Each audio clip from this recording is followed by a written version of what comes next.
Hey guys, it's Adam from Premium Poker Tools, and in this video I want to talk about a question that might be a little controversial. I want to talk about whether or not you can ever get away from pocket kings pre-flop. And I know that, some of you might be thinking to yourself, like, no, the answer is no. Like, you can never ever get away from kings pre-flop. I know that there's a lot of people who kind of take that approach or have that kind of thought process. And in this video, I want to, I'll tell you what my thoughts are on the question. But before I do that, I really want to give you a framework for approaching the question, and I want to kind of show you what the numbers say. So here's the way that I approach this question. One is I want to ask myself, how do we perform against different ranges? So how does our pocket kings perform against various ranges? So how is it performing against queens plus? How is it performing against, queens plus ace king? How does it perform against different ranges? Then I want to ask myself, what is our required equity in different spots? So, if they 4-bet shove, like, how much equity do we need to require to justify calling? So I'm going to approach both of these questions. So for the first question, let's kind of do it like this. So let's say that we have pocket kings, and let's say that we know we're against pocket aces. How are we going to do? So we're going to have about 18% equity. Not very good. What if we're against kings plus? So now we have 22% equity. That's still not very good. What if we're against queens plus?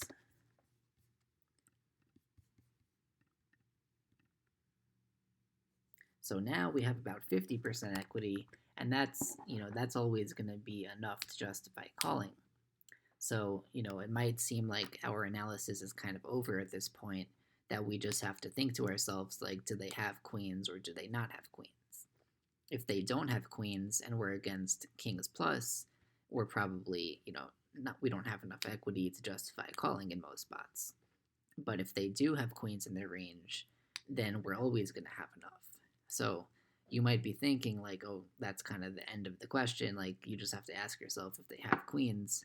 But the way that I think that you should approach it is to ask yourself, not in a binary sense, like yes or no, do they have it or do they not have it?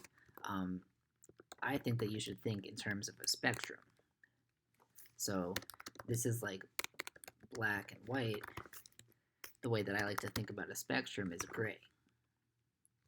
So think about how confident are you that they have pocket queens in their range. So if you're 25% confident, if you're 50% confident, if you're 75% confident. So we're going to approach this question and look at how much equity do we have when we're, differing degrees of confidence. So if we say that we're 25% sure that they have pocket queens, let's look at how much equity we have. Now we have 33% equity. What about if we're 50% confident?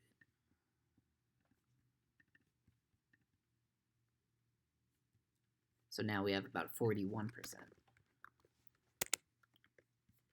Now let's try 75. So now we have, what did I just do? Oh, I forgot to apply it. Okay. So now we have about 46%. So you can see that you really can't take this yes or no approach because the equity varies so much. When you look at it in terms of a spectrum, you can see that, like, at differing degrees of confidence, like, your equity is going to vary a lot. From 25 to 75, we go from 33 to 46, and that can easily take us from a fold to a call. So we really need to ask ourselves, not like yes or no, do they have the queens, but we have to ask ourselves, how confident are we that they have the queens? That's kind of the way to think about this. And, you know, the thing is that if they're taking an action with pocket queens, a lot of times they're also taking that same action with ace king. Not always, but a lot of the times. So now let's look at like what happens if we think that they have, queens like and ace king.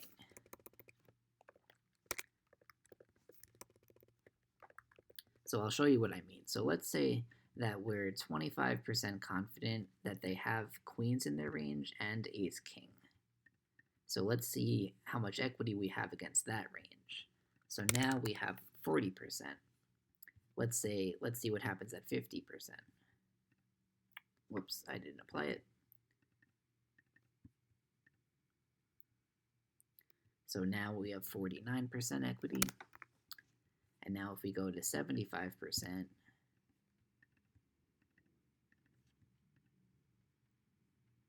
now we have 54% equity. So you can see that if we are looking at a kind of combination of queens and ace king, we don't need to be as confident that that is part of their range, to have like a lot of equity. We can see at 25% confidence, it goes from 33 to 40.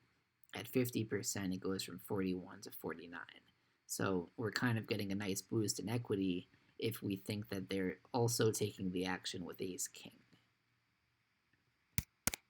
So this, I think, is a good start to the first question of how does our pocket kings perform against different ranges. So now I want to move on to the second question of what is our required equity in different spots. So the thing is we'll always, we're never going to need more than 50% equity. And the reason for that is because we're never going to have worse than 1-to-1 pot odds.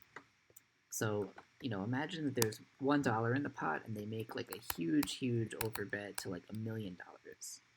So what is going to be, how much do we need to call? And what is the pot size? So the pot size is going to be $1,000,001.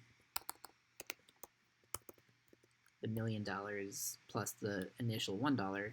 And like, let's say we didn't put that 1 in there, like we need to call $1 million. So here we have slightly better than 1-to-1 pot odds. So we're gonna require slightly less than 50% equity. So there's really no situation where we're gonna require more than 50% equity. The only thing that I can think of is that like if we expect to split the pot, then our reward for calling is going to be like less than the pot. So maybe in that kind of situation, but we can kind of ignore that for here. So anyway, when we're thinking about the second question, if like, let's just say it's an open shove, let's just say that we need 50% equity. But let's look at some other spots. Like what if they 3-bet shove at 100 big blinds? So how do we figure out how much equity we need? So the formula is risk divided by risk plus reward. So, if we have pot odds of like 2-to-1, like we're risking 1 to win 2. So we have 1 divided by 1 plus 2, which is 1/3, which is 33%. So that's kind of how we approach figuring out what our equity is. So let's look at this spot, a 3-bet shove at 100 big blinds. So the pot starts off at 1.5 big blinds. We open, let's say, to 3 big blinds, and they shove 100 big blinds. So what are we risking, and what is our reward? So here we would need to call another 97, so we would be risking 97, and our reward would be to win the pot. So the pot, they put in 100, we put in 3, and the blinds put in 1.5. So our reward would be 104.5. So then we can use a calculator and plug that in. So risk divided by risk plus reward.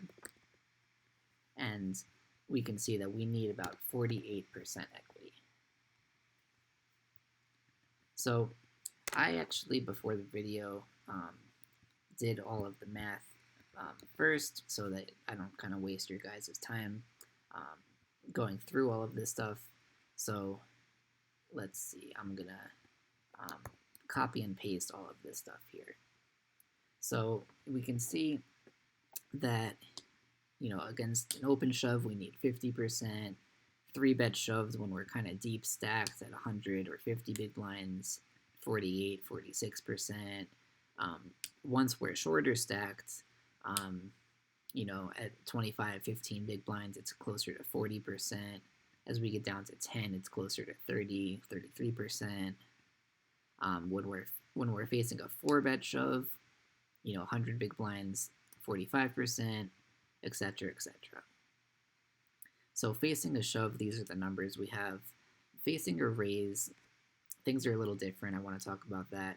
So if they just raise like a normal raise and not like a shove, the pot odds math, this formula right here, is not applicable. And I did a video talking about effective odds and implied and reverse implied odds that goes into more depth with this.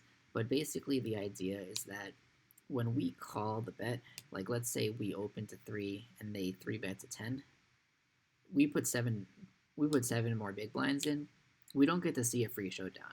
They're probably going to bet the flop, bet the turn, maybe bet the river, whatever. So we're going to have to be putting in more money in order to get to showdown. Maybe if the flop has an ace, we can get away from it, but in most cases, we're going to be facing a bet, and we're going to have to put more money in the pot. So simply looking at the pot odds math, this formula right here is not going to work. I put in what the pot odds math tells us we need. If we're facing like a standard 3-bet, we open to 3, they bet 10, or a 4-bet, like we 3-bet to 10, they 4-bet to 25. This is what the pot odds math tells us, but in reality, we're going to need more than this because we're going to have to put in more money in order to see a showdown. So here we go. We got some numbers here. We kind of have some answers to questions 1 and questions 2. So the way that I like to think about this is to kind of look at different scenarios and ask myself, like, what is their range going to be in these different scenarios? So let's kind of take some of these shorter stack scenarios. So if they're at like 10 or 15 big blinds, we're going to need, we only need about 38, 33, whatever percent equity to justify calling. So if we look up here, if we think that there's a 50% chance that they have queens in their range, then we have 41, we have more than we need to justify calling. Hopefully that makes sense. Like, that's what this is saying. Against this range right here, we have 41% equity. If they're 3-bet shoving something like this, we only need 38, 33. So we have a profitable call if we think they have queens. There's a 50% chance they have queens. And if they're 3-bet shoving so short stacked, like I'm way more than 50% confident they have queens. I think that they have jacks and tens and ace king and a lot of other stuff. So when we're such short stacked, like I don't think we can ever get away from kings. I think that they're gonna have more things in their range. So let's see if I could do like a strike through here format maybe. There we go. So we're gonna forget about these situations. And let's look at, a 4-bet shove at 25 big blinds. I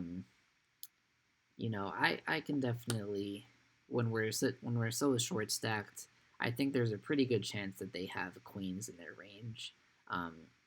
We only really need to be 25% confident because then we have 33% equity. We only need 29%. So, it's really hard to say that we're less than 25% confident that they have queens in their range when they're 4-bet shoving so small. Like if, we 3-bet to 10 and they shove 25, it's hard to say that we're less than 25% confident that they have queens in their range. So I'm going to strike this one through as well.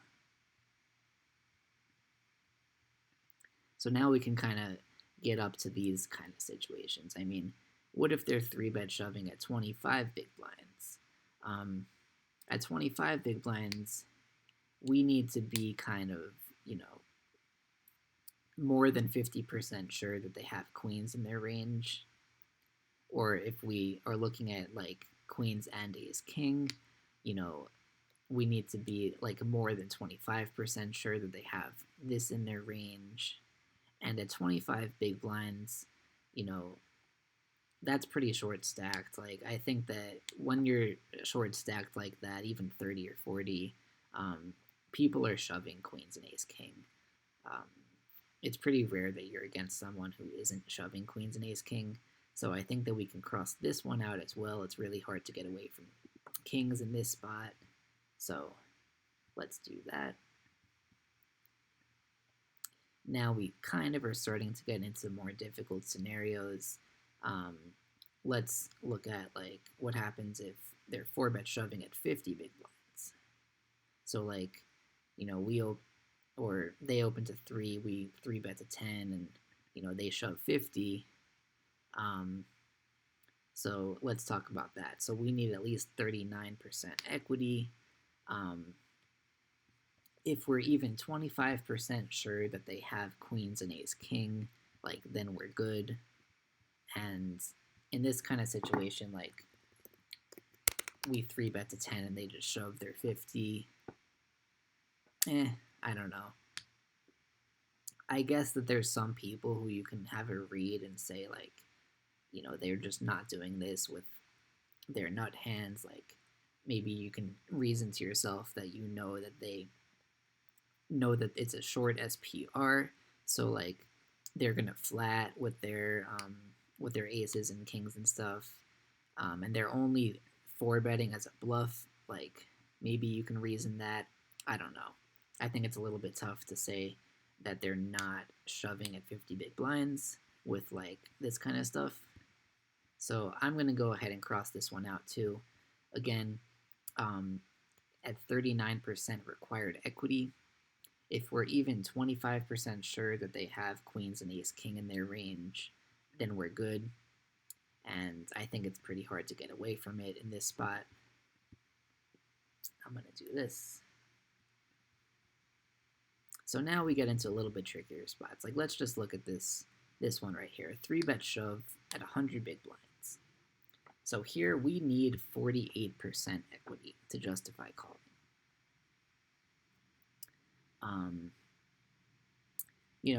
If we look at the range of queens and ace king, if we're 50% sure that they have queens and ace king in their range, then that's like borderline, like then we can justify calling.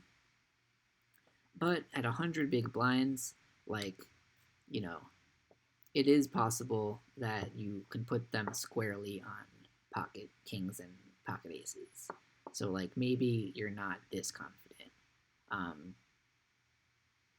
I don't know. So this is one of those situations where I think that you can possibly justify folding pocket kings.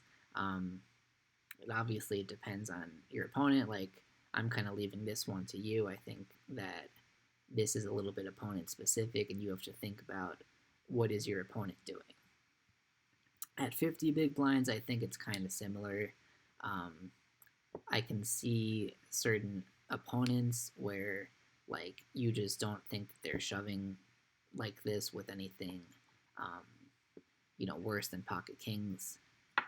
So I think that this is a little bit opponent specific as well. Same with like a huge 4-bet shove.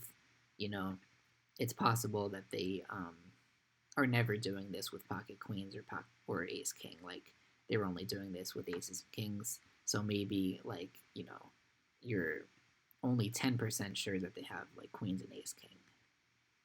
So these ones I'm kind of leaving as like a little bit opponent specific. And you need to really think about what range you put your opponent on and like how confident you are that they have different things in their range.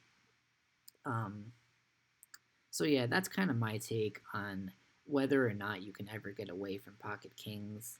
It's pretty tricky, and like the situations where you can consider it are kind of rare.